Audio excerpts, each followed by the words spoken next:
The Witcher 3 The Wild Hunt is widely considered to be one of the best games to be released over the past few years. The internet is filled with praises for this game and its publisher, with many declaring that The Witcher 3 is not only a great game, but a revolutionary one too. Across gaming forums and threads on the internet, it is not exactly uncommon to find people suggesting that although The Witcher 3 may be a good game, it may perhaps also be the most overrated game of all time. Despite this fact, the overwhelming positive public perception the game maintains cannot really be denied. So why do people love The Witcher 3 so much? Is the game revolutionary, or has the game's achievements just been blown out of proportion? In an attempt to answer these questions, I will be looking at 4 common reasons that many people, including myself, tend to provide when explaining why exactly they love The Witcher 3.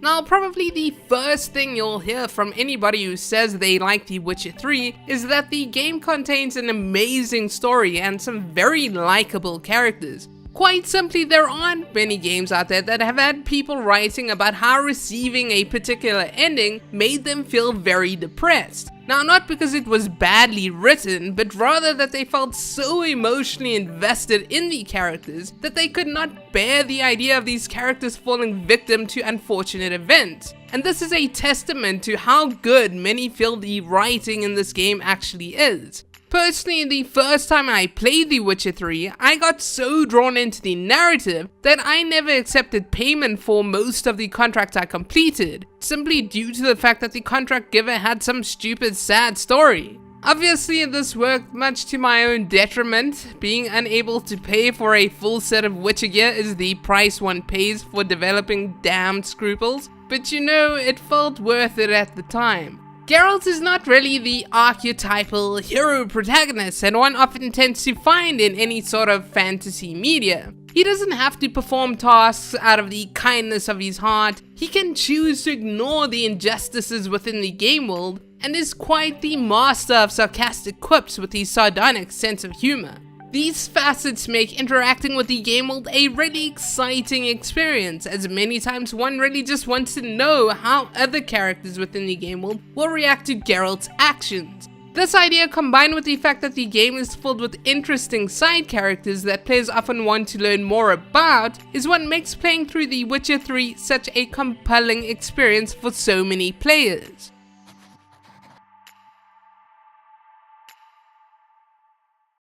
Now, as previously mentioned, one of the exciting parts about playing The Witcher 3 is that the decisions you make actually does affect the manner in which other characters may perceive you, as well as what the overall ending to the narrative will be. For many players, this makes the game extremely exciting to play, as one generally does not know how their decisions will ultimately affect the outcome of the plot until they've actually beaten the game and seen the ending. This fact may lead to a narrative that the player feels more invested in because they feel as if they've had a hand in creating it. You know, there are many games out there that claim to contain player-driven narratives, in which a player's choices determines the game's outcome, but in actual fact provide nothing more than just the illusion of choice. The fact that there are choices in The Witcher 3 that could see 2 gamers receive 2 completely different endings is something that is very exciting to many gamers.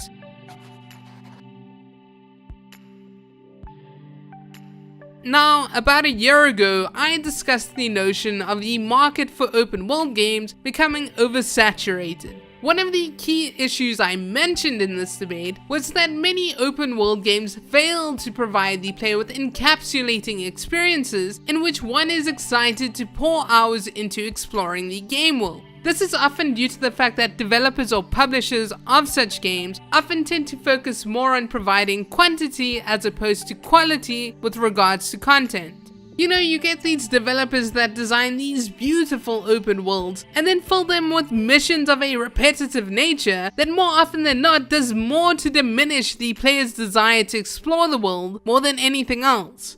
In an industry filled with such games, many players do believe that The Witcher 3 is a beacon of light, showing that open world games do not have to be stuffed to the brim with stupid repetitive side missions. Arguably, if one were to look at the content of all the side quests in the game on a base level, they may find them to be very similar in scope. However, the narrative provided with these quests, as well as sometimes the different gameplay dynamics presented, is enough to make them all feel somewhat different. Many gamers feel that quality is at the forefront of the content provided in The Witcher 3, and for that simple fact, many players cannot help but simply love the game. A beautiful open world may not be the only requirement in getting players to pour hours into your game, but there is no denying that it certainly does help.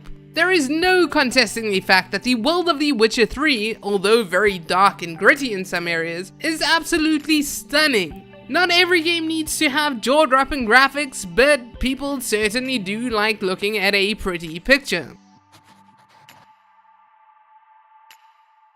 Many gamers believe that a revolutionary game is one that impacted the gaming industry in a significant manner, either by changing industry trends or by introducing a new concept to the medium. Games such as Super Mario Bros., Doom, Grand Theft Auto 3, The Legend of Zelda, Tetris, and Metal Gear Solid are all considered revolutionary for doing just that. Has The Witcher 3 been able to do such? The answer to this question will probably vary depending on who you ask. As previously mentioned, there are many gamers who believe that The Witcher 3, while being a great game, is not revolutionary at all. They believe that the people who proclaim so fail to look at the game objectively by ignoring its faults and over-exaggerate its impact on the gaming industry.